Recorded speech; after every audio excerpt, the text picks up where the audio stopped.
Hello, Beacon Heights students. I'm Mrs. Dale, and this is lesson number 16. Today we are going to talk about a Hungarian composer named Béla Bartók. But before we do, I'd like to review some rhythms that we did a few weeks ago. So as you remember, a staff consists of 5 lines.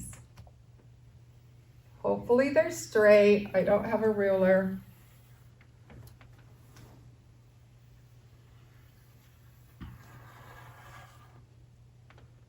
Four,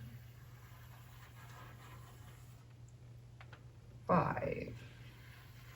That's our staff.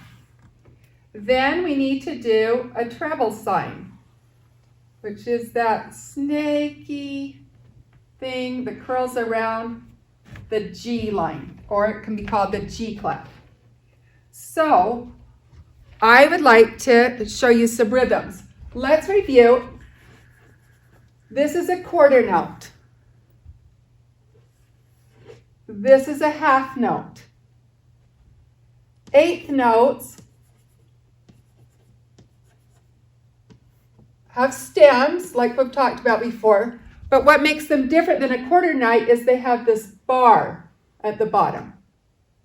So we have quarter, half note, eighth, eighth, eighth, eighth. So I'm going to write a rhythm now, and then I will have you clap it. So later on, at the end of our discussion today, we're going to be hearing lots of fast, repeated eighth notes. So I'm going to bar them. 1, 2, 3, 4, and I'm going to bar out so we know they're 8 notes. 1, 2, 3, 4. I'll put a bar. So there we have repeated 8 notes. And then I'm going to put a quarter note, and I will do a half note. And then I'd like to repeat. And remember, repeat has the double lines and 2 dots. So we have a quarter, quarter, half note. Now to add something more interesting to this, I'm going to put tiny dots above these 2 quarter notes, which make them staccato, or short and separated, or detached. And then by this half note, I'm going to do an accent, which is a tiny arrow by the note. That means give it a little extra punch, a little emphasis. So for instance, this measure, quarter, quarter, half note. So very crisp on the staccatos. That's what the little dots mean. And then the little arrow means give it a little extra pump. Okay, so we have our fast eighth notes. Eighth notes are quicker than quarter notes. And let's try putting our hands together. Ready? Begin. 8, 8, 8, 8, 8, 8, 8, 8. Quarter, quarter, half note.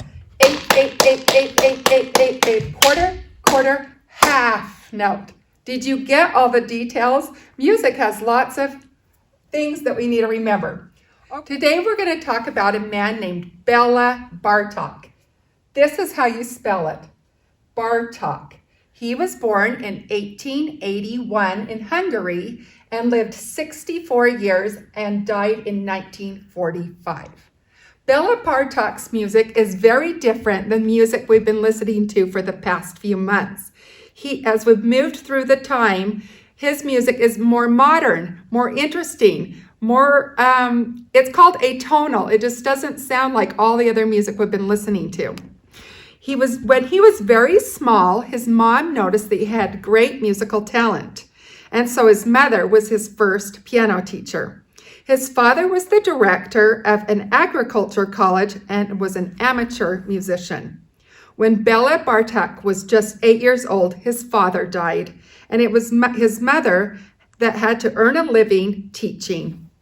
This profession required her to move around the countryside, where young Béla had the opportunity to hear a lot of Hungarian folk music. When listening to his music, you will hear the strong rhythmic patterns of the folk songs and folk tunes that surrounded him. When Bartók was 10 years old, he played his first recital, which included the first movement of Beethoven's Sonata in C major. The recital was such a success that his mother decided that the family should settle in Pressburg, where Bartók started regular piano lessons. There he met Danyani, who became a good friend and advisor.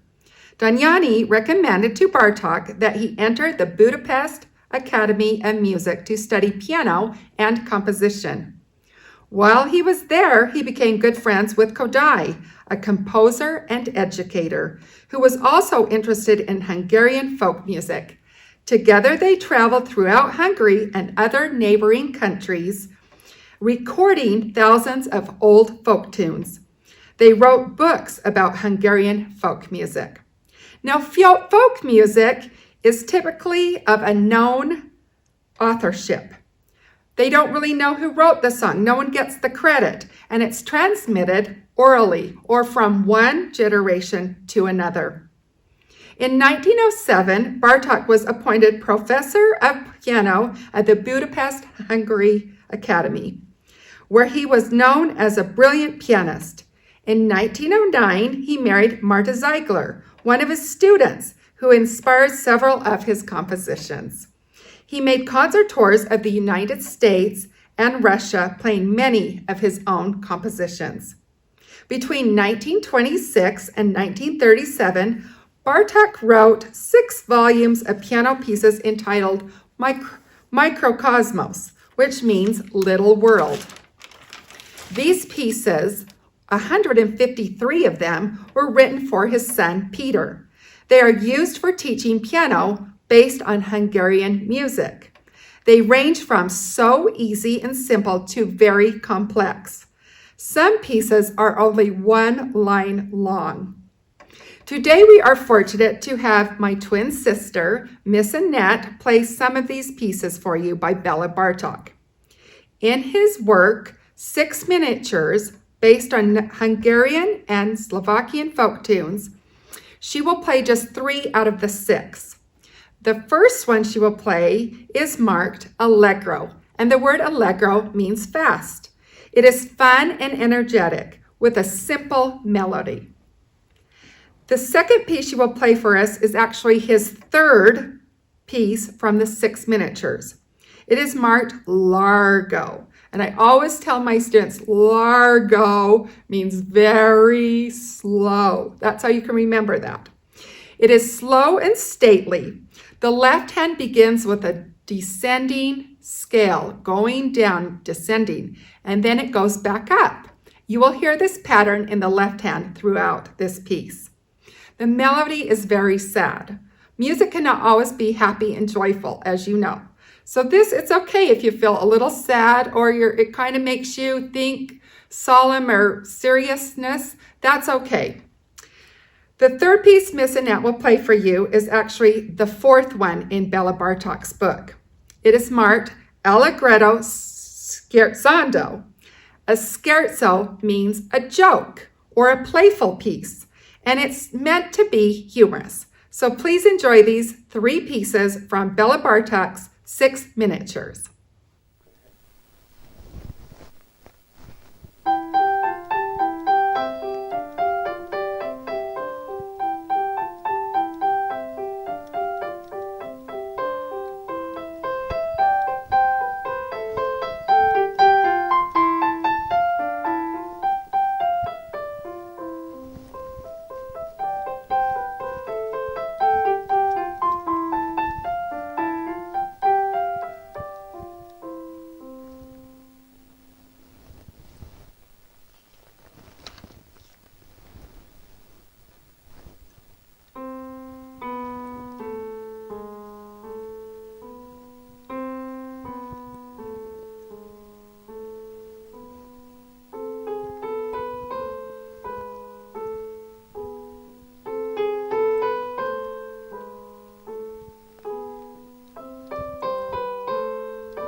In 1940, Bartók and his wife moved to the United States to escape Hitler and Nazism.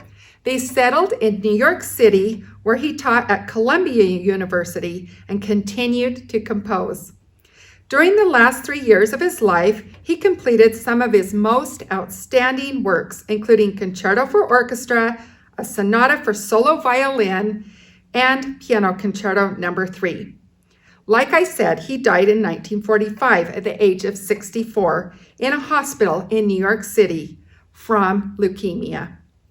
Bartók's music was not very popular when he was alive, but after his death, he became one of the most well-known composers of the 20th century. Today, most piano teachers use Bartók's pieces to teach specific technical skills. Before I leave you today, let's take a listen to Miss Annette playing Béla Bartók's piece entitled Bear Dance. Now in this piece, watch for Miss Annette's hands crossing over each other. This is a specific skill that students need to learn. Also listen for the fast repeated notes, like we discussed earlier today. 8 notes are quick, and you'll hear that throughout Bear Dance. The piece is very modern sounding. I know you're going to say, this is weird, but it's actually really amazing. He does amazing things. He was a brilliant pianist, like I said before. The piece is marked forte, and you know forte means loud, so be prepared to hear something loud. There's also the accents throughout this piece, which are marked by an arrow, which means that note receives a little extra attention.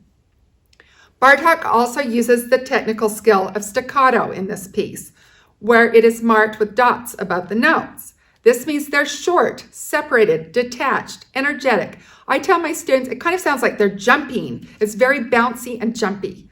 So I hope you enjoyed Bear Dance, and I want you to picture a big bear moving around, and then towards the end, it's very, he's getting worn out, and it ends very slow and still.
I'm glad you could join us. Until next time, take care.